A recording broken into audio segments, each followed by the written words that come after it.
Welcome to another edition of Our Community Forum. I'm Dr. Tim Madigan, Director of Irish Studies here at St. John Fisher College. Today's guest is Anne Coughlan. Anne is a Ph.D. candidate in English at the University College Cork in Ireland, where she's completing her dissertation on the topic of Frederick Douglass's visit to Ireland in 1845. She's going to be participating in an all-day conference devoted to the topic Frederick Douglass in Ireland, the Irish Influence on America's Greatest Abolitionist and its Continuing Relevance. Welcome, Anne. Thank you very much, Tim. Delighted to be here. It's great to have you here at campus, and I'd like to start by asking you how you got interested in the great American abolitionist and writer Frederick Douglass.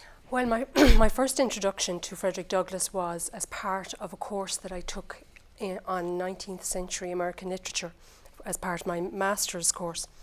And Frederick Douglass featured in that, and there was discussions around the fact that he hadn't been part of the canon. His writing wasn't seen as significant until the 1960s, 70s, 80s. That's when he really came into prominence in the American canon. So that was an interesting conversation. And when I was looking for a thesis topic, we were uniquely positioned in UCC because my teacher, Dr. Lee Jenkins, she had done a lot of research on Douglass's trip to Ireland, in particular his trip to Cork, and she had gone through the archives and published material on it. And she encouraged me to continue with that work, and that's really how I was introduced to Douglass. But I suppose what captured my attention really was the fact that when he came to Ireland in 1845, it was a time of incredible change, movement. The famine was just about to begin. Daniel O'Connell had been at his height and was coming into his latter years. Father Theobald Matthew was on the road spreading the temperance message. Irish nationalism was on the increase. He came into a very complex country and situation, and how he managed that was a fascination for me. Well, you're taking part in an all-day conference we're having here about Douglass in Ireland, and when we decided to start an Irish Studies program here at St. John Fisher College, I was reading the Irish America magazine, and it was about President Obama's visit to Ireland about 2 or 3 years ago, and there was a discussion of Frederick Douglass going to Ireland. And I have to say, I've read biographies of Douglass, and I don't ever recall reading about him going to Ireland. And I took that as a sign because, of course, he's amongst other things, he's a very important figure who lived here in the city of Rochester for many years. So what was the reason that Douglass went to Ireland in 1845? Well, to begin with, it was not uncommon for an abolitionist or an African-American abolitionist to come to Ireland and the United Kingdom to speak about abolition and promote the anti-slavery cause. Several speakers would have come over the years. But what's interesting about Frederick Douglass is the reasons why he came to the United Kingdom, to Ireland and to England and to Scotland, and the things that happened to him there, the progress that he made there. That's what's so unique about Douglass's story, because he was such an amazing figure in the British Isles at the time. And that trip was so important for the rest of his life, for the formation of his identity.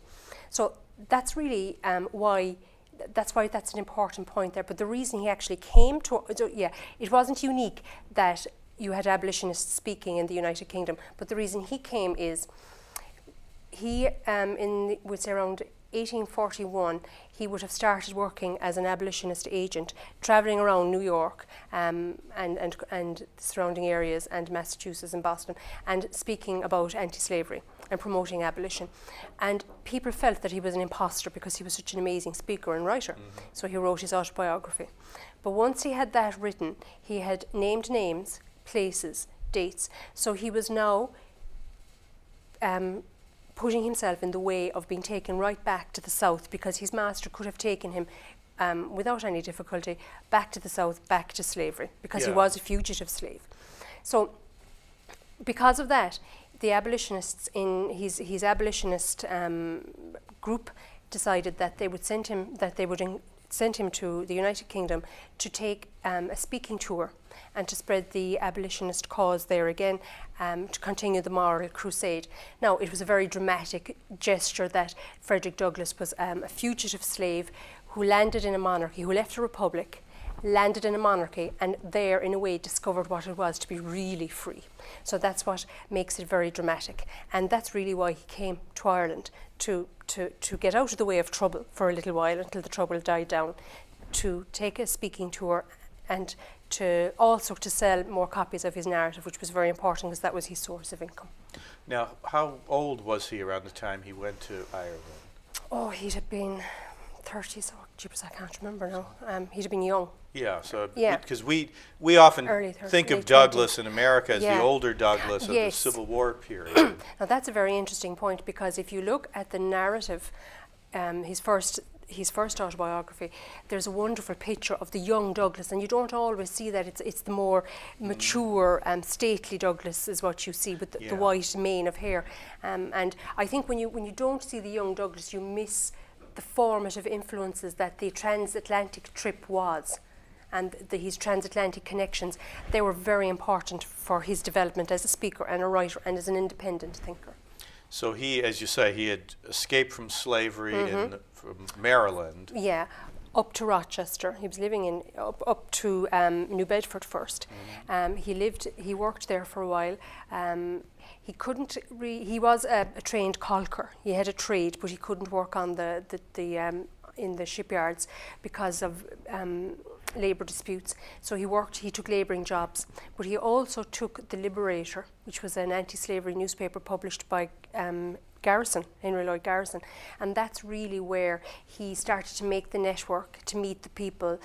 Meetings were advertised, he went to meetings, and then he started to speak, and he just became immersed in the organisation, because it's what he was to do, really. That was his life's work. Well, as you say, he was a very dramatic speaker, and of course his story Yeah. was very dramatic, Yes. escaping from slavery, and also the fact that he could have been arrested and brought back to his owner totally, at any time. yeah, quite legally.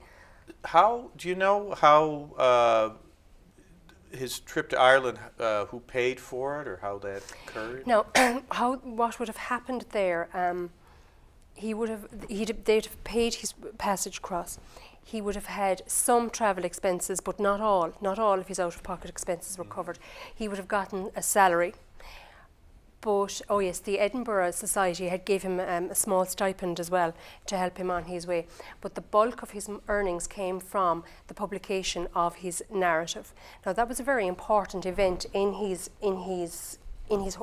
life, in his career, because he initially published the narrative in America, and in order to get that out into the public domain, it had to be presented and packaged in a particular way.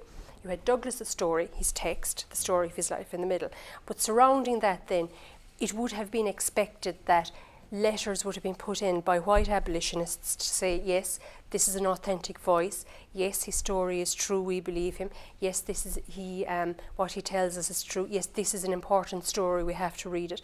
So really, you had to get through those layers of white voices before you got to the Douglas voice.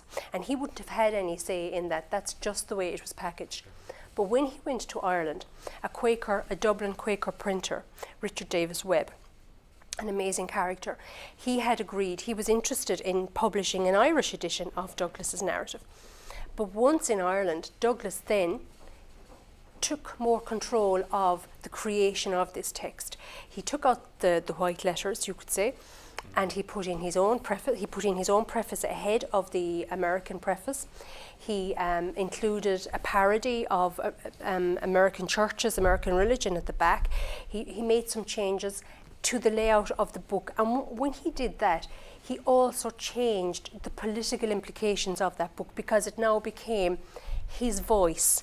It was more his creation than heretofore.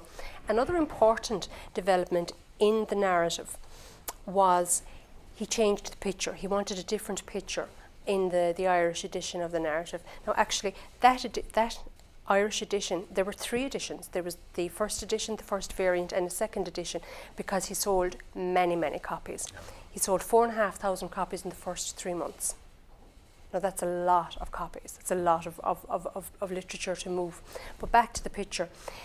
The picture that he wanted inserted into the frontispiece is one of a Victorian gentleman scholar, immaculately tailored outfit, beautifully presented.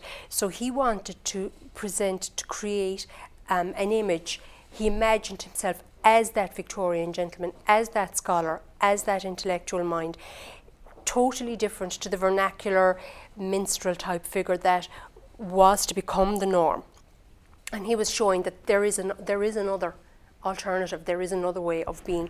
And it was the freedom that he got in Ireland through Webb that allowed him to do this. Now, he and Webb had a difficult and strained relationship because Douglas was demanding, and Webb found this difficult to deal with. Well, you mentioned William Lloyd Garrison, who also had a troubled relationship with Douglas as well. Yes, he did. Yes, and part of that stemmed from the fact that of his Irish trip. Now, Douglas was an independent thinker. He was a critical thinker. He was a strategist before he came to Ireland.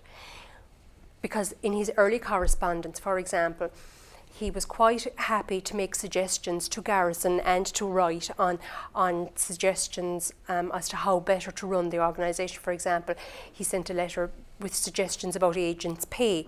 He sent suggestions on how they should deal with the Liberty Party, because he didn't really want to be crossing political lines, and they were very careful about how to handle that in their public speaking. So he was quite happy to make suggestions to the management of the abolitionists. But when he went to the United Kingdom, that's really when he broke free. He had the space. He was very, very busy, and he had to work quickly, and he had to make executive decisions out in the British Isles on his own, and he was perfectly happy to do that. And he showed tremendous aptitude and foresight in how he dealt with things. Of course, the United Kingdom had abolished slavery a generation or so earlier. Yeah, it had. And it was from that, for example, Daniel O'Connell had suggested when they were celebrating the abolition of slavery and the slave trade and the emancipation of slaves in the British Isles, Daniel O'Connell had spoken at a gathering and said, you should now, to the English abolitionists, he said, you should now turn your attention to the American situation and focus on that. Mm-hmm. And they did. And that there was quite a vibrant and dynamic transatlantic traffic of communication and ideas between the British and the American abolitionists, and a group of Irish abolitionists as well. Now, can you say a little bit about Daniel O'Connell? I don't know that most Americans really know how significant a figure he is in Irish history. He's a hugely significant figure in Irish history. He was born in County Kerry, Derrynane. He was the son of, actually he lived with his uncle, and they were smugglers. They had property, but they were smugglers as well, and they were very well-to-do. O'Connell, he was Catholic, he was educated in France, and while there he actually saw the French Revolution, and he saw the horror and bloodshed at the time. And from that moment, he was very against violence as a means of achieving a political end, and he stood firm on that point all his life.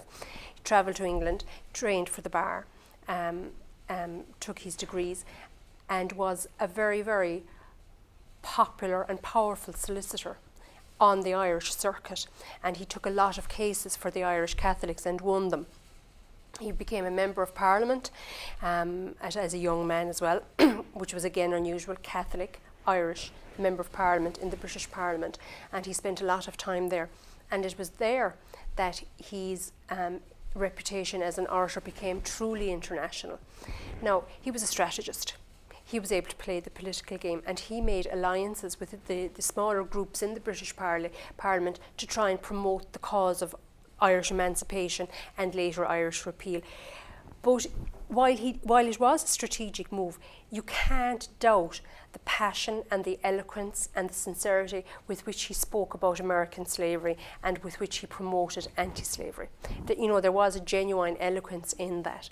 Now, he had some very interesting connections with the anti-slavery movement. In 1840, he attended the World Anti-Slavery Convention, and he met Lucretia Mott, Garrison. He met all the main players then.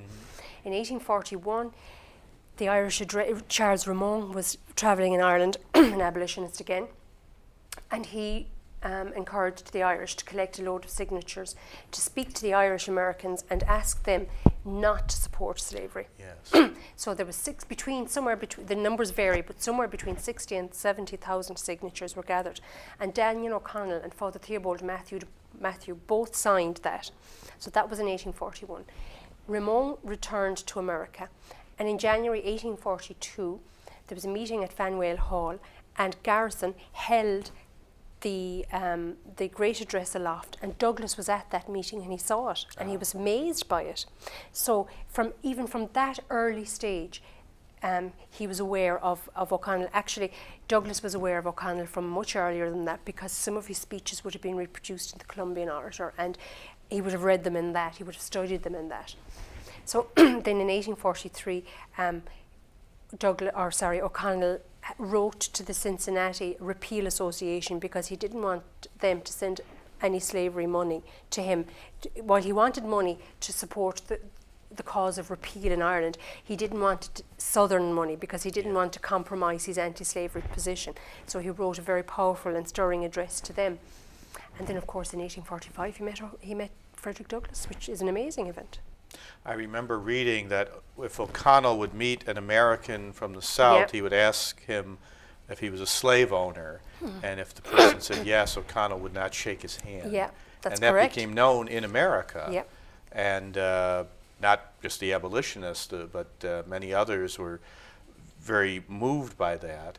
And O'Connell is called the Great Emancipator. And the Liberator. He was also known as the Liberator. Liberator, which is another connection with Garrison and his newspaper.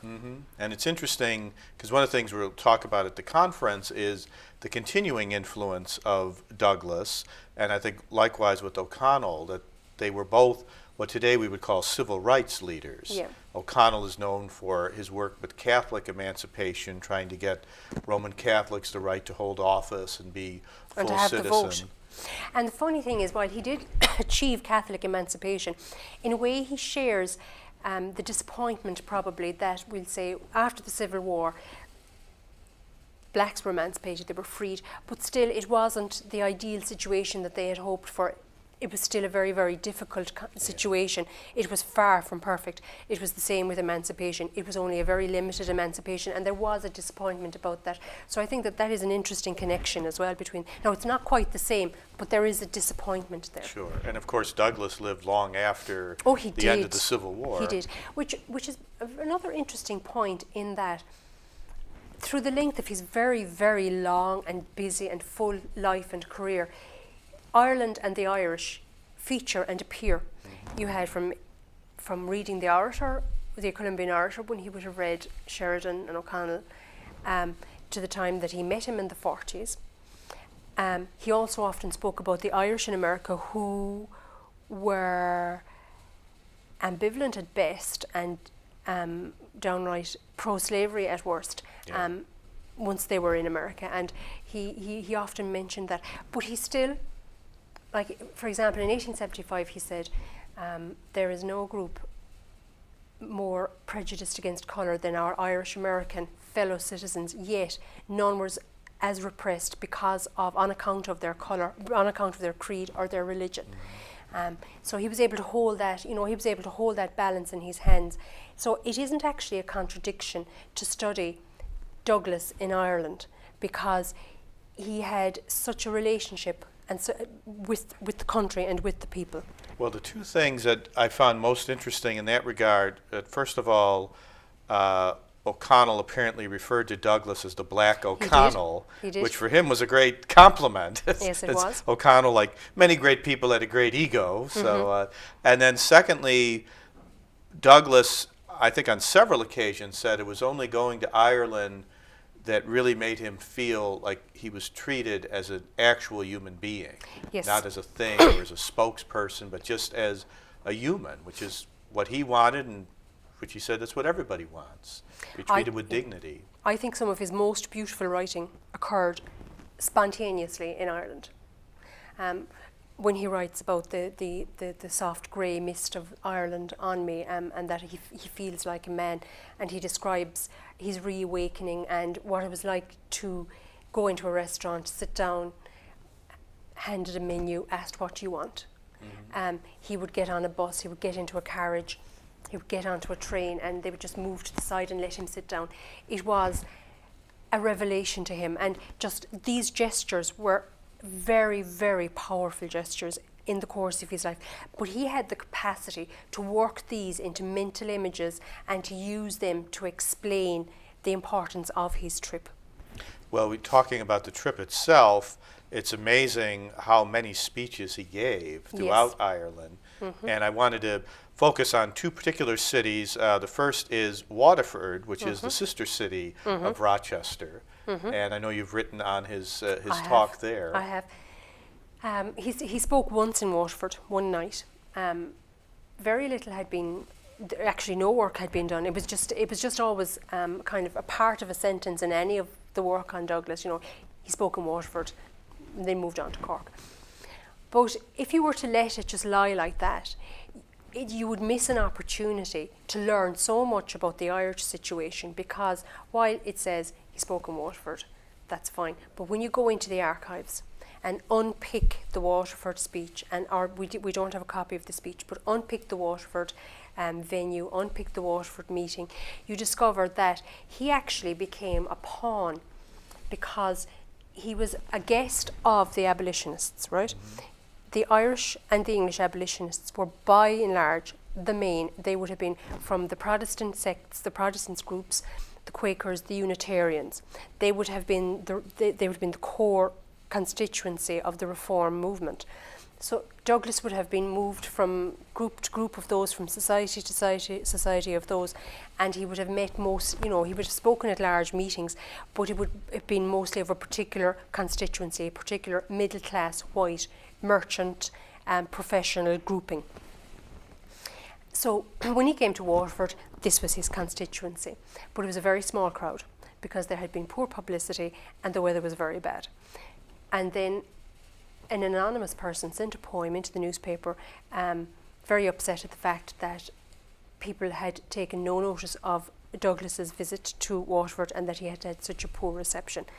And the Catholic newspaper, who had nothing to do with the event, said, well, if they told us about it, we'd have told the people. So you can see that it had nothing to do with slavery. It had nothing to do with Douglas. They were just playing off of one another. Sure. They were playing their own ideological mind games as opposed to engaging with slavery.